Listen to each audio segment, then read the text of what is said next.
So we start out with seemingly endless energy from the muse, endless inspiration. At this point, enthusiasm drives us on. Our minds love playing with a new toy, just circling it, picking it up, and examining it from every angle. We love novelty. We seek out novelty.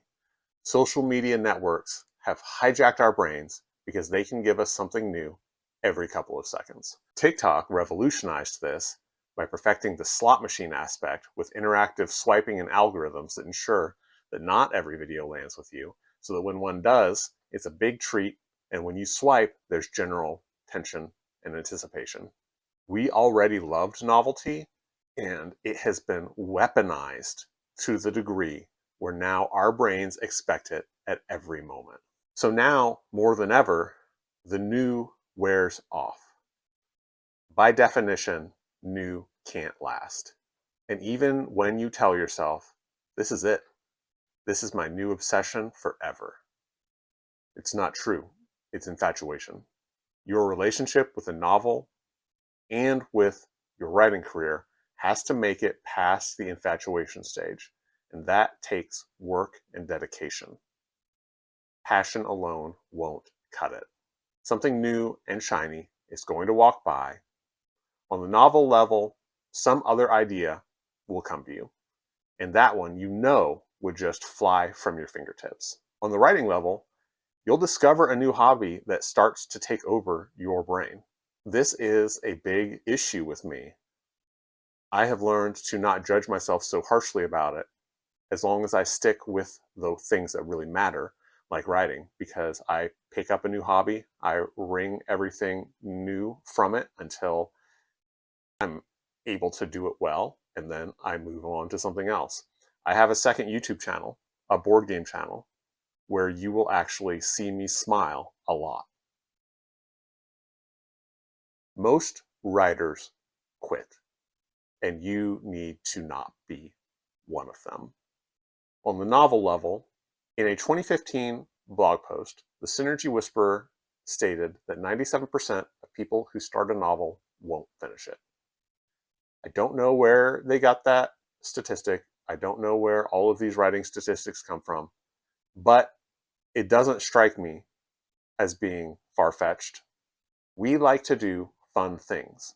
We like easy dopamine. We like new. 97% of people quit after getting past the fun beginning. They hang in there for a little while, seeing if the passion will reignite, and when it doesn't, they move on. How many writers do you know who have multiple first acts of novels? How many of you have multiple first acts of novels and very few, if any, finished novels? If you do, sound off about it in the comments. Let us know what you think of it and what you think of what I'm saying. The fact that it's so common that it is by far the norm, that it is by far more common to write tens of thousands of words and then stop, leaving them useless to be read by no one, than it is to finish a book, means that we need to examine this phenomenon. You have to consider it consciously, because your subconscious mind is going to follow the new. It is going to set the book aside because it is going to be convinced that the next idea is going to be the real idea for the real book that you should be working on. And if you don't jump in the middle of that, then you are going to end up with a string of less than half finished books. On a career level, the same thing happens. There is something in the financial independence community called the boring middle. To get into the mode to save half of your income, you have to be obsessed. And people who get into this movement tend to start out really obsessed. They are on the forums every single day. They are reading blog posts by Mr. Money Mustache and J Money that say the same damn thing over and over and over again, because there's only so much you can say about saving half your income. it all got said in early retirement extreme before blogging even got that popular. Eventually, this enthusiasm wanes. There's no excitement left in it. There's no reason to go on the forums because no advancements have been made in how to save half your income. Either you have enough difference between what you make and what you need, or you don't. And at this point, you almost certainly have your savings automated. You just sit back and wait 10 or 15 years to retire. The problem is the boring middle makes your overactive mind call out for something new to obsess over. And when you're not buying anything because you're saving 50% of your income and you're looking for something new and saving money has become really boring, well, it's the reason why there are a lot more people who start out searching for financial independence than reach it. And the same thing will happen to your writing career. The concept of the boring middle is one of the best things that came out of the financial independence community. I remember how excited I was to write when I first discovered that I was pretty good at it. I read innumerable books on writing, just everything that I could find, everything that the library had. I was so eager to submit to publishers to get people to read what I had written. These days, decades later, I have to suspect that a book on writing really offers something new before I bother even cracking the cover open or reading the blurb, because most contain the same basic content. And the thing is, I knew that before, and yet I was excited to read it over and over and over again because I was infatuated with writing. These days, I love writing. I am not infatuated with it. These days, I care a lot less about people reading my work. I love making the work. I love the work itself, and I want to sell it so that I can make a living doing it so that I can do it more. But here's the thing. That sounds sad. That sounds depressing, but it's not. The new wore off. I still write every day, book after book. In our career as writers, we continue through routine and identity. A writing routine is essential, unless you're a poet. For a fiction writer, you will never create a catalog of work writing when inspiration strikes. Unless you're talking about the kind of inspiration that strikes when you've conditioned your brain to produce words every time you sit down at the keyboard at a certain time and place. When the new wears off, habit will carry us through. Habit is the strongest force on earth. Habit is what lets us run marathons and create great works. Habit is what lets people rise from novices to masters, and as masters to push and push to the point where they are innovating. Habit is bypassing our lazy, fickle nature by letting ourselves be more lazy, by freeing ourselves of the necessity to choose what to do at a given time and place. But what do you do when something interrupts your habit? This is where identity comes in. We've all had a time when we were doing something difficult regularly and making great progress. It had become a habit, but then it got interrupted. You get a new job with a different schedule, you move, your kids were in school every day, but now they're home for the summer. You took up running in the spring, then winter snow hits, you've never dealt with it before. Everyone knows that we need good habits. This is not news. It's the extended interruptions to those habits that mess us up like every time. The thing that will bring you back to your habit when it's been broken for a significant period of time is identity. Like I said, I take up a lot of different hobbies. I really like making things. One thing that I took up very fiercely was pottery. I did pottery intensely for a year, but I stopped in the winter because I couldn't run water outside. I had emptied the outdoor hoses and I couldn't run water outside and rinse my containers outside. And you can't put clay water down your pipes. I figured no big deal. I would take a little break, and when it warms up outside, I'll start again. But I never did, because being a potter wasn't part of my identity, and because not doing pottery is much easier than doing pottery. I do hope to take it up again one day when I have more time. It is fun. There's just a lot of friction. So then let's look at the other side of this. Let's look at writing. I took years away from writing after a lot of things went wrong. My publisher went bankrupt. I was laid off of my easy writing job. A few things went right. My son was born, and I was able to land in a free programming boot camp and start a computer programming career. I stopped calling myself a writer because I didn't know if I would ever get back to it. It was so draining doing computer programming work, studying, because I had such a lack of background, foundational knowledge in computer programming, and caring for my son, which my wife and I did without putting him in daycare, basically by working opposite schedules until he got into kindergarten. But the thing is, I wouldn't call myself a writer, and yet it was always there as my identity, chafing because I refused to acknowledge it.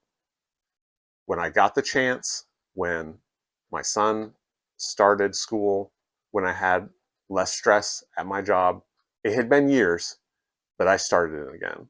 I wrote multiple screenplays and novels because I am a writer. Being a writer must become a part of your identity.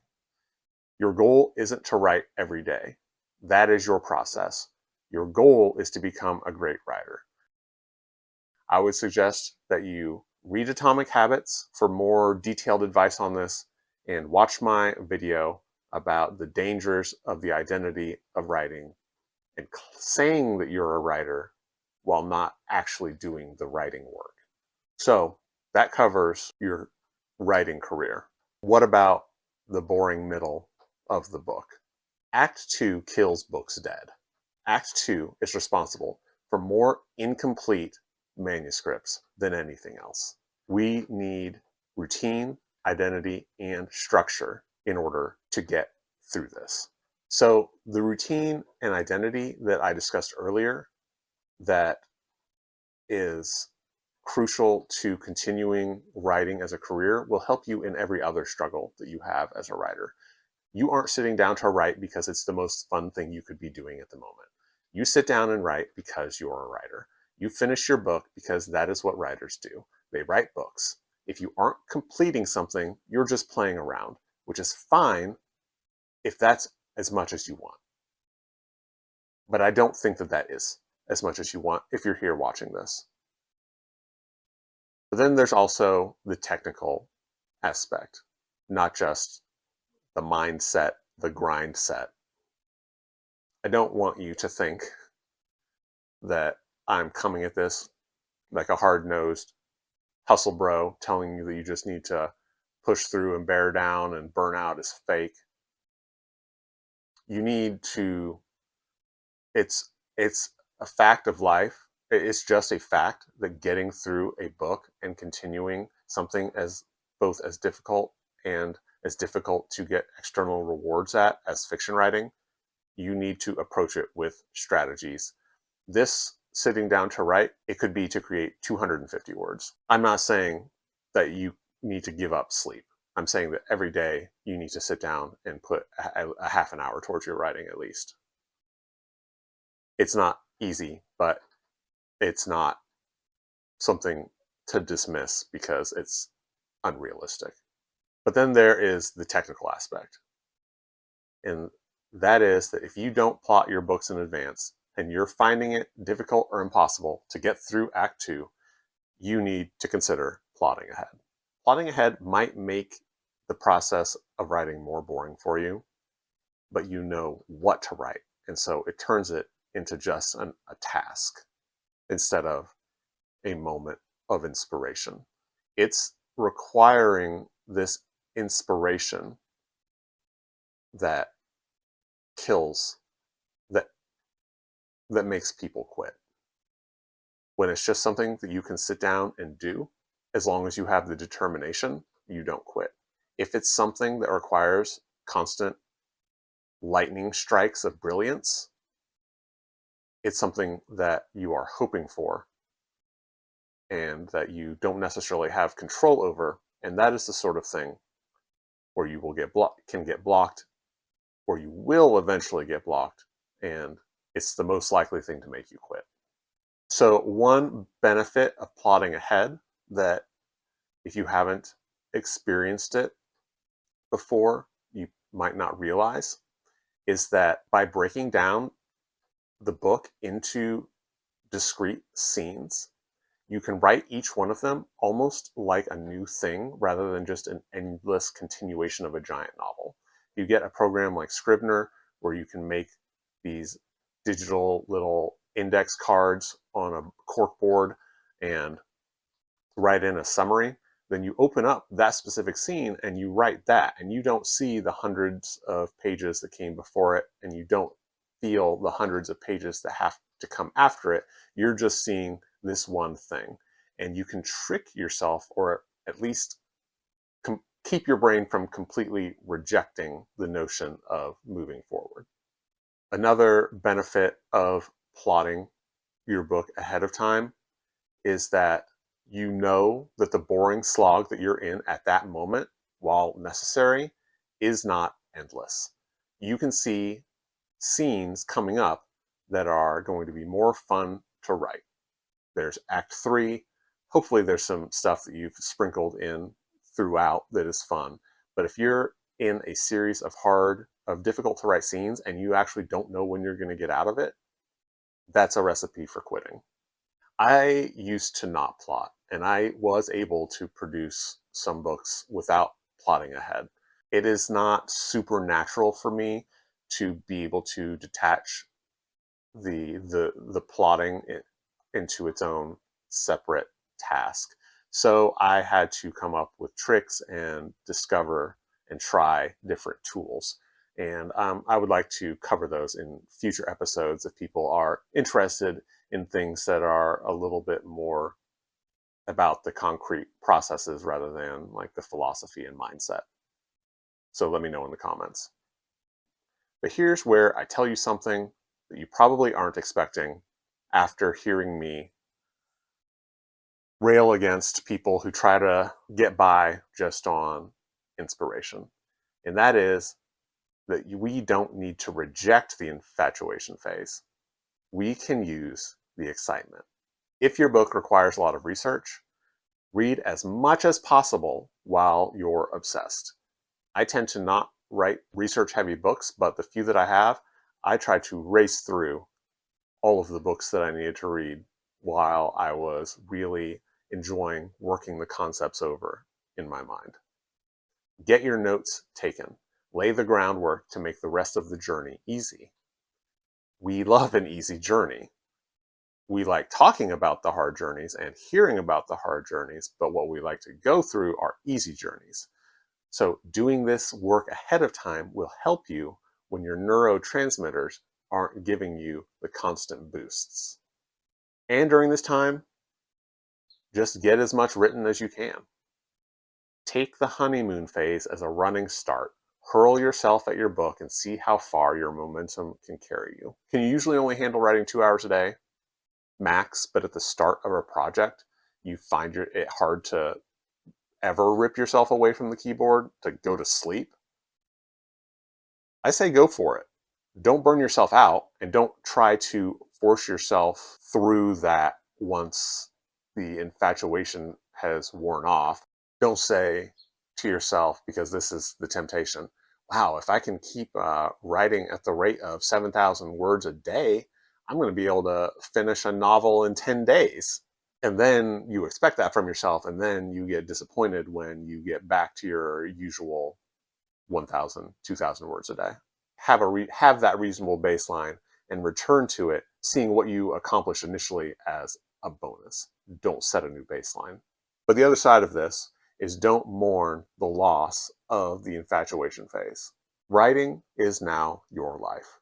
You are always in the middle. Is it boring? Good.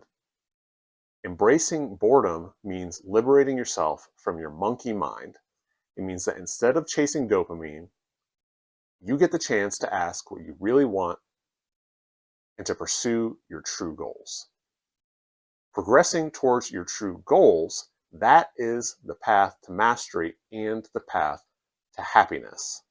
The boring middle is where you actually find out if you're a writer. If you write Act 1 of novel after novel, you will never actually know if writing is important to you. The boring middle is where you find out if you are actually a writer. Make it part of your daily routine, a part that satisfies a deep need rather than a passing fancy. Choose it consciously over more distracting, more entertaining options. Real, sustainable happiness starts where infatuation ends. So enjoy the boring middle. It's called life. That's it from me. I'm J. Allen Riker. Write, read, live.